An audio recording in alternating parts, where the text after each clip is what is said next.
Minutos. Miren, vamos a hablar justamente de un tema que nos plantea un usuario acá a través de nuestra plataforma de YouTube. Dice Gabriel, ¿la caída bancaria de USA cómo ha afectado al país? Pues estas y otros interrogantes los vamos a responder a continuación con este siguiente invitado, Alejandro Useche, economista y docente de la Universidad del Rosario, porque a esta hora hablamos justamente de la quiebra del Silicon Valley Bank y cuáles son sus consecuencias, no solamente en Estados Unidos, sino también en el mundo. Bienvenido a Caracol Ahora. Estimada Alejandra y todos los televidentes, un saludo muy especial. Gracias por la invitación. Bueno, comencemos por explicar, Alejandro, qué fue lo que llevó al quiebre, o a la quiebra mejor, del Silicon Valley Bank. Claro que sí. El Silicon Valley Bank es conocido en Estados Unidos por ser, primero, uno de los bancos más grandes del sistema financiero de ese país. De acuerdo con varios rankings o mediciones, puede estar entre los 10 o entre los 20 bancos más grandes de ese país. Y tenía un público particular que atendía que se componía de emprendedores y de inversiones de capital de riesgo.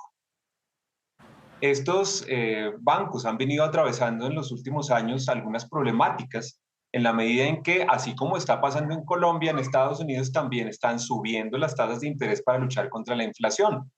De manera entonces que el fenómeno que parece sucedió en Estados Unidos es que a este banco de Silicon Valley Bank lo que le sucedió fue lo siguiente.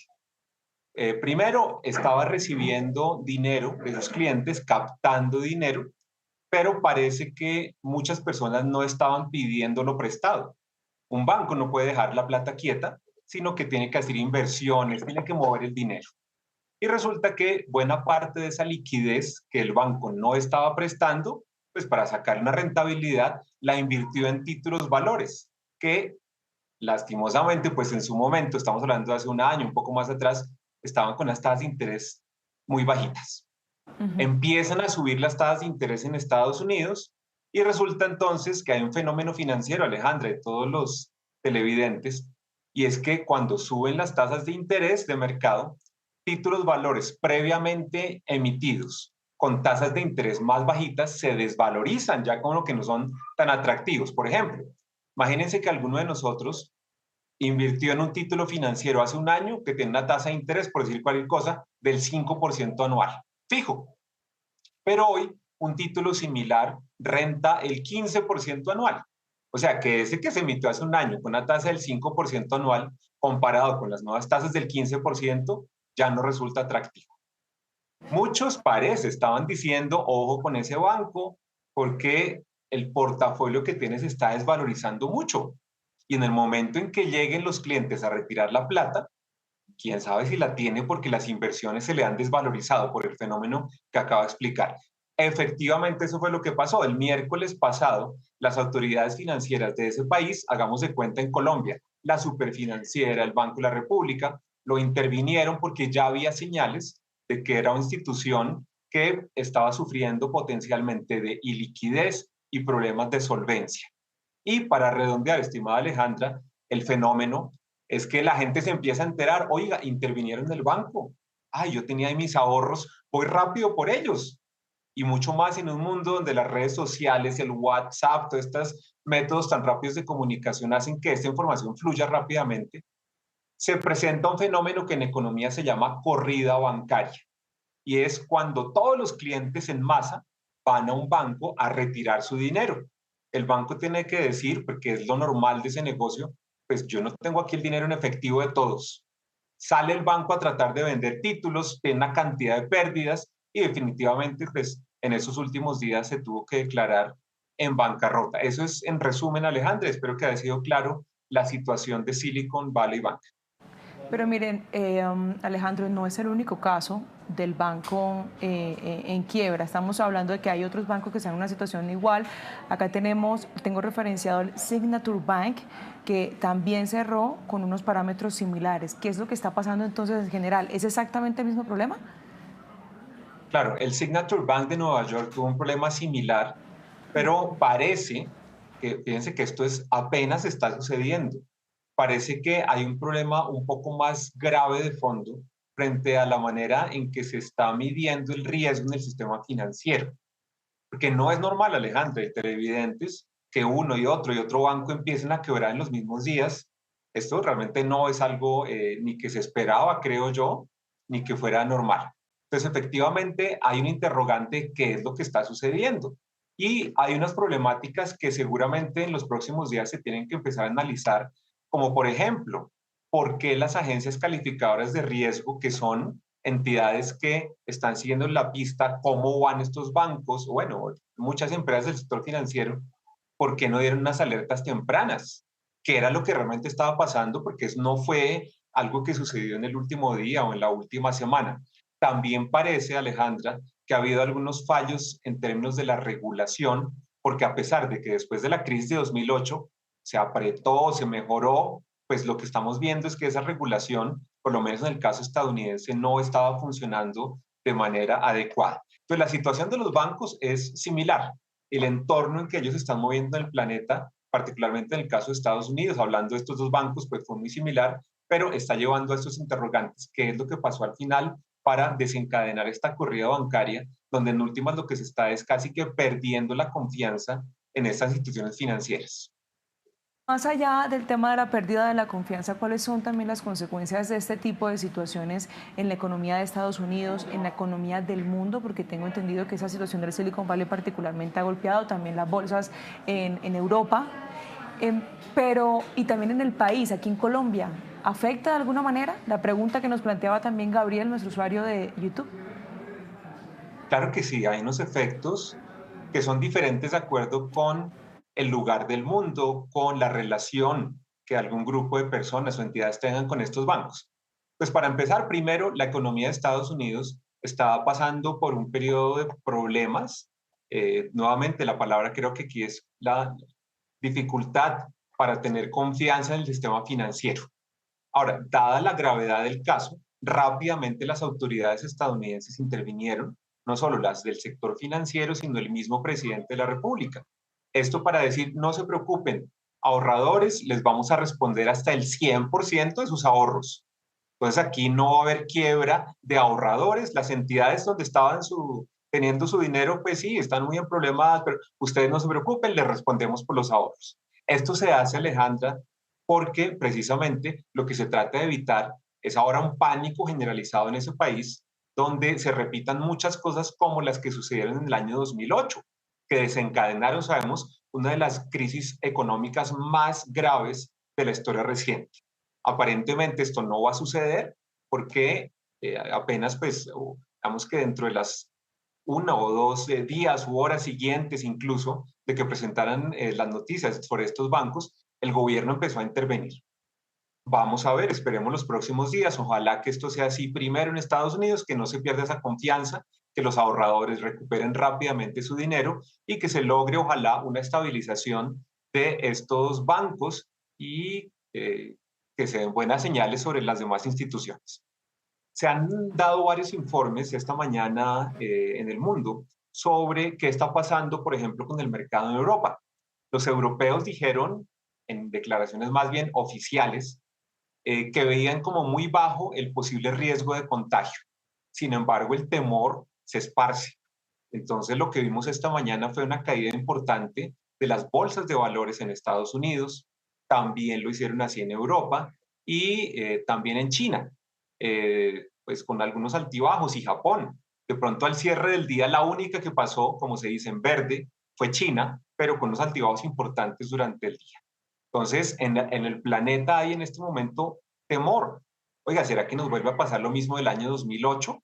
Una crisis bancaria tan aguda, pero en este caso, creo yo, las repercusiones son algo diferentes porque, si bien es cierto, había algunos clientes y sucursales de estos bancos en otras partes del mundo, pues parece que el negocio estaba más bien concentrado en grande en Estados Unidos. Por último, para esa otra parte, Alejandra, de la pregunta: ¿qué pasó en Colombia? Claro. Hoy la jornada estuvo caracterizada, porque esto recordemos que fue prácticamente algo que se detonó la información del fin de semana. Hoy la jornada estuvo caracterizada por un dólar que subió 50 pesos y por una bolsa de valores que cayó aproximadamente un 3%, creo que fue el 2,8%. Estas son señales típicas de temor. cuando la gente está muy ansiosa, ¿qué pasó? Problemas, generalmente perciben que el desempeño de las compañías no va a ser tan bueno en bolsa, por el índice cae, y el temor también es qué va a pasar con los inversionistas extranjeros, se cree que va a haber más crisis en Estados Unidos, entonces el dólar tiende a subir un poco. Ahora bien, esto de los bancos no es la única variable que afectó el precio del dólar hoy al alza o que hizo que las acciones en la Bolsa de Colombia bajaran un poco. Esto es un fenómeno que se dio desde la semana pasada y que se fortaleció hoy, pero que ya venía en esa tendencia desde que la semana pasada la Reserva Federal de Estados Unidos, el Banco Central de ese país, dijo que iba a seguir subiendo las tasas de interés. Entonces eso sí le puso un freno desde la semana pasada a los mercados en el mundo, hizo que el dólar subiera un poco y se profundizó el fenómeno aquí en Colombia. Eso digamos como panorama macroeconómico general, Alejandro. Pero Alejandro, esa situación del incremento de las tasas de interés se nos hace muy conocida a todos aquí en Colombia, en esta última temporada que hemos visto precisamente ese incremento. ¿Nos puede pasar algo parecido?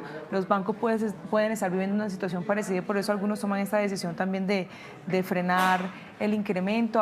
Aterricemos un poco esa situación también aquí en el país con base en lo que está pasando últimamente a nivel económico. Claro que sí. Prácticamente en todos los países del mundo, uno de los graves problemas económicos hoy en día es la altísima inflación. Y ese problema se ataca por lo general por parte de los bancos centrales a través de una subida de las tasas de interés. Pues como tú lo acabas de mencionar muy acertadamente, no solo es en Colombia que las tasas de interés están muy altas, también en Estados Unidos, también en Europa, también en Asia, en el resto de la región de América Latina. Esto para tratar de luchar contra la inflación, que sabemos que es un problema que nos afecta a todos, que está comiéndose muy rápidamente el poder adquisitivo de nuestro dinero.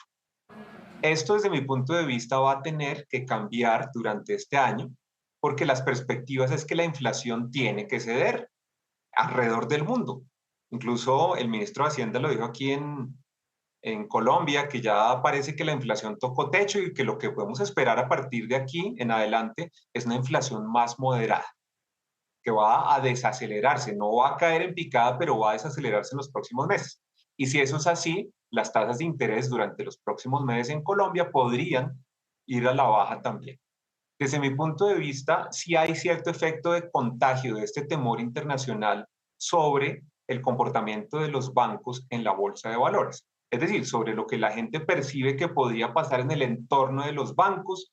Hoy, los bancos grandes en el país tuvieron una desvalorización, yo la califico leve, de sus acciones, pero es más ese resultado del entorno que el hecho de que haya, porque no es así, que se esté presentando algo similar a lo de Silicon Valley Bank en alguna entidad financiera colombiana. Eso no está pasando, pero sí hay, repito, una incertidumbre, un riesgo para algunos, una sobrereacción de los mercados con temor acerca más bien del entorno y no tanto de las condiciones específicas de los bancos en Colombia. Más bien, hemos visto en los últimos días que los bancos, para ganar clientes, para mover sus carteras, sus negocios, han bajado las tasas de interés, que yo creo que para ellos va a ser una medida muy positiva y que mucha gente va a empezar a hacer más compras con tarjetas de crédito, a mover más la actividad bancaria, al revés de lo que estaba pasando con estos bancos que hemos mencionado en el caso estadounidense.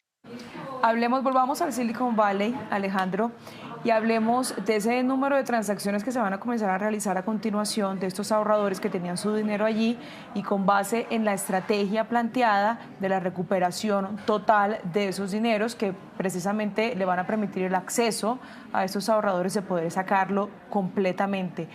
Usted ya nos adelantaba algo, pero cuéntenos cuáles van a ser también las repercusiones de ese retiro masivo de dinero y ese movimiento, me imagino, con los demás bancos que van a comenzar a verse involucrados también. Claro que sí. Pues una primera repercusión es lo que estamos viendo y es que cuando masivamente los clientes de una institución financiera sienten el temor de que sus recursos se van a perder, lo que hacen es todos al tiempo van a querer retirar su dinero, salvar su dinero. Esto entonces se refleja en la liquidez del banco, que en este caso pues prácticamente digamos que se perdió toda. Se refleja también en que esas entidades cuando cotizan en bolsa tienen una caída en picada del valor de sus acciones. En el caso de Silicon Valley Bank, en un solo día la acción cayó el 60%. sea, prácticamente ya en un día casi que se tienen que ver enfrentados a la quiebra. Y por otra parte, como tú lo mencionabas, se empiezan a tomar medidas para defender a los clientes, no tanto para defender a los propietarios de los bancos, como sí para decirle a los clientes que tenían su plata ahí metida que les van a dar una ayuda, un salvavidas, que no se afanen. Pero aquí, ojo, Alejandro, televidentes, porque cuando hablamos de estas medidas, ellas tienen unos límites y también hay una lógica que puede aplicar no solo para el caso que estamos viendo Estados Unidos, sino para muchos otros países, incluido Colombia. Primero, resulta que el gobierno más las agencias federales del sistema financiero en Estados Unidos, incluyendo una entidad que se llama Corporación Federal de Seguros de Depósitos, hagamos de cuenta el FOGAFIN estadounidense, dijo, mire, démosle tranquilidad a los ahorradores, es decir, aquellas personas que pusieron su dinero en cuentas, en títulos de ahorro en ese banco y es no se preocupe. En principio han dicho que era ahorradores hasta $250,000 y después dijeron no, todos los ahorradores van a recibir su dinero completo. Algunos de pronto le vamos a pedir un poquito de paciencia, pero van a recibir su plata. Pero claramente también les han dicho a los inversionistas, por ejemplo, a los accionistas de ese banco, a los propietarios, estos seguros no los cubren a ustedes. Porque por lo general, tengamos en cuenta que los propietarios de una empresa, como son los accionistas, pues son más bien, al ser dueños, tienen que ser solidarios cuando hay ganancias, pero también cuando hay pérdidas. Y las leyes, incluyendo el caso colombiano, dicen que si una empresa se quiebra, los últimos que tienen derecho a reclamar dinero son los propietarios. Y eso significa los accionistas de bancos como este. Entonces, lo que estamos viendo es, ojo, también esas diferencias entre el riesgo que tiene un ahorrador versus el riesgo que tiene alguien que es propietario de una acción, que como dueño, como accionista, pues tiene más bien que esperar a ver si queda plata al final y no tiene la prioridad cuando una entidad de este tipo se declara insolvente, se quiebre. Eso es, en resumen, Alejandra, lo que está pasando con los recursos de los ahorradores en estos bancos. Bueno, y a todas estas, y justamente pensando en los depositantes, en los ahorradores, en los clientes, llámese como lo quieran llamar, ¿qué hay que hacer? Es decir, qué decisiones debe tomar frente a un panorama tan preocupante como este, además entendiendo que viene de un país que es potencia, que a nivel económico pues es un referente también. Entonces, qué opciones tiene uno o qué decisiones son importantes en este momento teniendo en cuenta esa situación? Es muy bueno ese punto, Alejandra, porque, claro, uno dice, oiga, yo como que, ¿qué tengo que ver con este banco? Eso está para Estados Unidos, como que no me afecta. Hay un efecto primero que es lastimosamente mayor incertidumbre en el entorno que estamos viviendo, que ya bien eh, complejos está. Yo creo que si vemos todos los problemas de guerras internacionales, de crisis, de inflación, más problemas locales que todos conocemos, este es un punto más que le añade lastimosamente incertidumbre al entorno de nuestras decisiones. Bueno, por otro lado, ¿qué tenemos que hacer? En el caso de los ahorradores en Colombia, pues el llamado es a la absoluta tranquilidad. Desde mi punto de vista, los bancos colombianos, las diferentes entidades del sector financiero legalmente reconocidas, pues son muy, muy estables. Y en Colombia también tenemos, similar a lo que comenté de Estados Unidos, entidades que ayudan a que en caso en que algo se llegara a presentar, los ahorradores puedan tener hasta cierto monto y con ciertas condiciones, puedan tener seguros sus ahorros. Sin embargo, hay una información muy interesante, Alejandra, porque es que resulta que también hay emprendedores colombianos que han salido a buscar recursos por fuera del país y se han conocido casos que esos sí son más directamente afectados de empresas colombianas que tenían su plata con, entre otros, Silicon Valley Bank. Ellos, por supuesto, han estado muy preocupados. Eh, la tranquilidad vino recientemente ante el anuncio que les contaba de que no se preocupen, no van a perder sus ahorros, pero es que resulta que manejaban plata de sus empresas, manejaban algunos portafolios, incluso ahorros personales en estas entidades. Pues para los emprendedores, hoy en día en mercados abiertos, en mercados globales, pues la recomendación también es sopesemos esos riesgos y la lección lástima, pues es que incluso mercados tan confiables como el estadounidense los riesgos de estas posibles quiebras, volatilidades, pues no son cero. Existen y en algunas oportunidades como la que estamos viendo pueden ser más grandes incluso que haber tomado dinero prestado para sus proyectos en Colombia. Entonces, en resumen, yo creo que el mercado colombiano es bastante estable. No hay por qué asustarse desde mi punto de vista en este momento que algo vaya a pasar con la plata que esté en los bancos en Colombia. Ni más faltaba. Esto fue una coyuntura y un problema muy específico de unos bancos fuera del país. Yo veo el sistema financiero colombiano muy estable y la invitación, como siempre, pues a que todos nosotros igual estemos muy pendientes siempre de las condiciones en las cuales hacemos negocio, las tasas de interés que nos cobran, los plazos, la letra pequeña de los contratos y tomemos la mejor decisión con toda la información disponible sobre el manejo de nuestros recursos. Pues Alejandro, muchas gracias por ese mensaje de tranquilidad prácticamente para finalizar esta conversación que no es fácil, pero que es necesaria para poder que todos entendamos, también porque en últimas termina por amenazar el bolsillo de cada uno de nosotros y principalmente también de los colombianos que hasta ahora están conectados con nosotros. Gracias por su tiempo aquí en Caracol Ahora. Gracias a ustedes, Alejandra, y nos vemos pronto.